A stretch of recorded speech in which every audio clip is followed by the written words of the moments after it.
तैयारियों में हमने जो भी सीढ़ी निर्माण कपालेश्वर से नीचे की तरफ सीढ़ियाँ बन रही थी, दोनों तरफ इंद्रपान तालाब की तरफ और मेला मैदान की तरफ, वो सीढ़ियों का निर्माण हो चुका है। बैरिकेड्स लग चुके हैं, रेलिंग लग चुकी है, लाइट का काम हो चुका है, सोलर लाइट्स और जनरेटर का भी हमने इंतजाम किया है।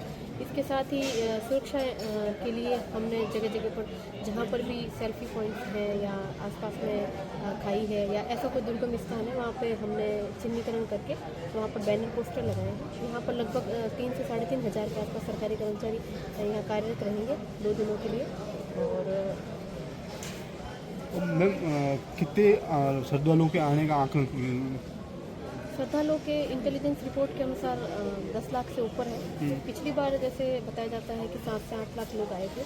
इस बार माना जा रहा है कि 6 साल के बाद में मेला आयोजित हो रहा है और पिछली बार से ज़्यादा अभी प्रचार प्रसार भी हुआ है और अभी भी लोगों की लगभग 5 से 6 हज़ार लोग आज भी आए हैं ध्वजारोहण के दिन भी।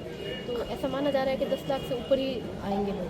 तो मैम जाने का रास्ता और आने का रास्ता अलग किया गया है और जो कुंभ की तर्ज पे जो स्नान करेंगे वो किस तरीके की व्यवस्था रहेगी?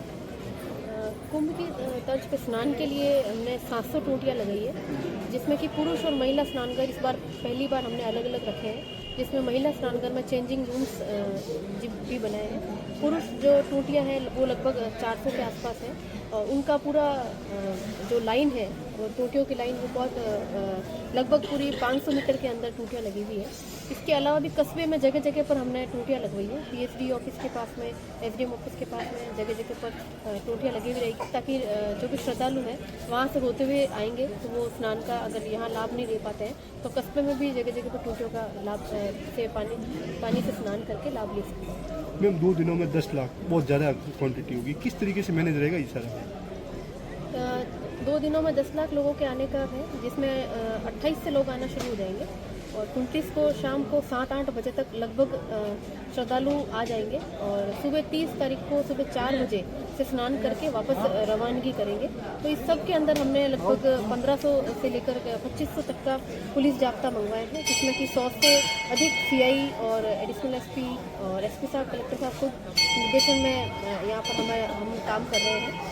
इसमें श्रद्धालुओं के लिए जैसे पिछली बार सीढ़ियों का अभाव था और जो कपालेश्वर से और सुइयाँ से जाने वाली जो सीढ़ियाँ थी वो एक ही थी।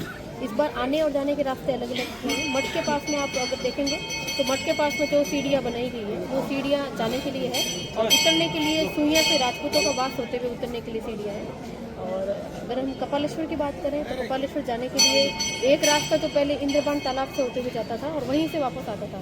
तो जो श्रद्धालु लाखों की संख्या में भीड़ थी तो वो एक बाबूजी के द्वारा बताया गया था कि ये सीढ़ियाँ अलग बननी चाहिए ताकि लोग जाएं और दर्शन करके नीचे उतर जाए। तो वो सीढ़ियाँ बन चुकी है कपालेश्वर महादेव जी के मंदिर के दूसरी साइड जो मेला मैदान की तरफ सीढ़ियाँ बनी हुई है। तो इस प्रकार से मठ में एंट्री होने के बाद में सुइयाँ की तरफ जाने वाला रास्ता और उतरने का रास्ता अलग है और कपालेश्वर महादेव जी के मंदिर जाने वाला रास्ता और उतरने वाला रास्ता अलग है।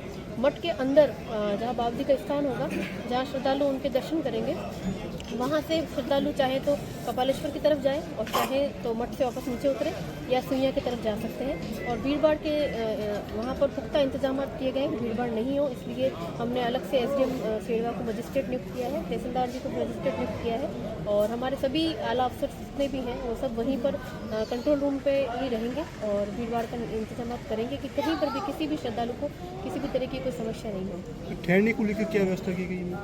ठहरने के लिए जैसे सरकारी कर्मचारियों की संख्या ज़्यादा है तो हमने 31 जो निजी और सरकारी संस्थान हैं जिसमें सभी समस्त स्कूल, कॉलेज, आईटीआई और आसपास के ट्रस्ट के जो भवन हैं जैसे विरासत ट्रस्ट है उन सभी का अधिग्रहण किया है और सभी से बात कर ली गई है। सभी में भवन में बिस्तर और खाने पीने की व्यवस्थाएं कर दी गई है।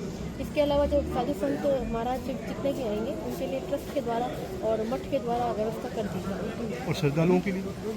श्रद्धालुओं के लिए भी हमने अस्थायी टॉयलेट्स बनाए हैं 500, जिसमें कि वो स्नान से अगर रात को आ जाते हैं तो वहाँ उनके लिए व्यवस्था है। साथ में रहने के लिए यहाँ पे जितने भी हमने भवन अधिग्रहण किए हैं आसपास के, उन सभी में हमने बिस्तर और नहाने धोने का सामान रखवा दिया है। इसके साथ ही मठ की तरफ से भी व्यवस्था की गई है। और पार्किंग में एक सबसे बड़ी चुनौती रहती है, उसको कैसे मैनेज करेंगे?